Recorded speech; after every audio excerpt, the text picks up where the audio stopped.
I did a bit of hod carrying when I was younger, and for anybody who doesn't know, a brick hod is that thing that brickies labourers carry on their shoulder to take bricks up ladders, deliver them to the bricklayers.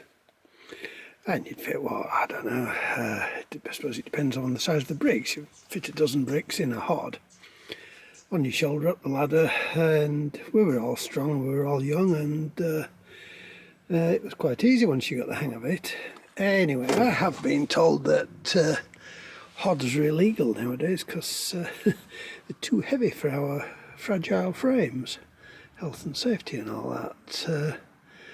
Now the real joke about brick hods being made illegal because they're too heavy is because we all used to compete with each other to find out how many bricks you could actually fit in the hod, and with all sorts of elaborate arrangements, including sometimes a couple of pieces of plywood, you could fit an awful number of bricks in the hod.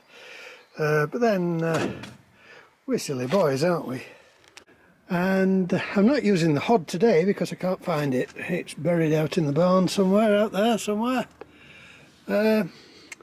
So I just thought I'd show you how I carry bricks, because I've had the misfortune of having to carry more bricks around than a lot of people, and you kind of get to know how to do it. So stacking your bricks like this is no good at all, because they're difficult to pick up. So what you do is you put one brick down,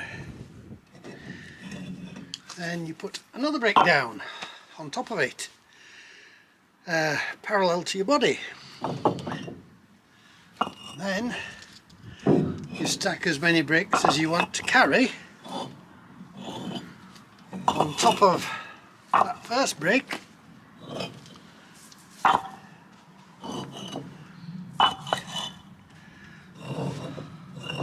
and put a final one on the top, and then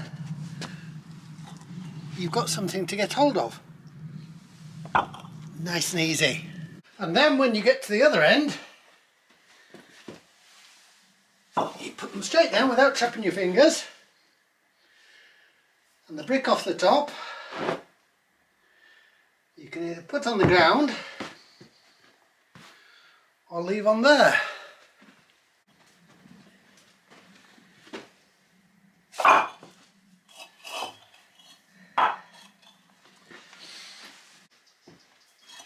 Heavy old bricks, these ones. They're what my grandfather used to call real bricks. They weigh £9 each. Now doing it this way, the stacks are a little bit wobbly, so just lock them together on the tops with a few bricks across, and they will hold until they become part of a wall. And that's about half of them, and the back isn't what it used to be. Come to think of it, my front isn't what it used to be either, but I'm going to take the dog for a walk now and then I'll do the other half. Anyway, before I carry these last few bricks in, I thought we'd have a little talk about brick carrying and the importance of labourers to bricklayers. Now, bricklayer can't lay bricks unless they're there, so it's very important that the good labourer keeps the bricklayers supplied with bricks. And if you've got two bricklayers and one labourer, that's a lot of work on the labourer, because he has to anticipate where the bricklayer will be working in 10 minutes time, and have bricks there for him, and have mortar there for him. We call it gobbo, which should be put on the spot board, which we call a ligger, and it mustn't be there too soon or it will go off. And my old boss used to like all his bricks not only the same way up, but he always liked them face side in, so that no splashes got onto the face of the good bricks. And it's hard work, it really is, and you can get yourself into trouble if you don't keep that bricklayer supplied. And in fact you would lose your job if you didn't do a good job. But part-timers have to rely on part-time labourers, so they have to use whatever they can get. They're not using professional labourers, they're using lads like I was who want to earn a few quid for a bit of beer.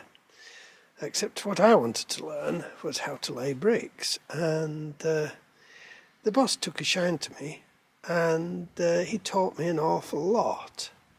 His son, on the other hand, got jealous and spoilt things for me wherever he could. And he would, for example, use bricks off the wrong pile just on purpose. Just I had to do it again and carry the ones from the real pile around the corner.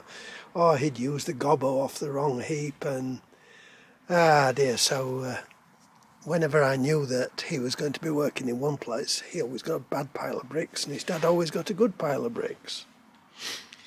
Then he was always telling me what a good labourer he was, and this particular day we had to load a new lift, and a lift is the next layer of scaffolding. So his dad was finishing off and he said, "Right, Bobby," we'll call him Bobby, he said, "Right, Bobby, you go and help John and load up the next lift." And well, he got into a real huff and didn't want this job, but he was going to show the labourer how he could do it. So he overloaded his hod and he went running up and down those steps, and I kind of figured out what was going to happen. And I used to be going along there going, little and often, Bobby." And he soon got worn out and threw his hod off the scaffolding and had a tantrum and said he wasn't doing any more. And when I'd taken about 1,000 bricks up there, his dad said, "Right, John, you go and make the tea. Ian can finish that lot off." I mean Bobby. Bobby can finish that lot off, because his dad knew what was going on, and he didn't get away with it.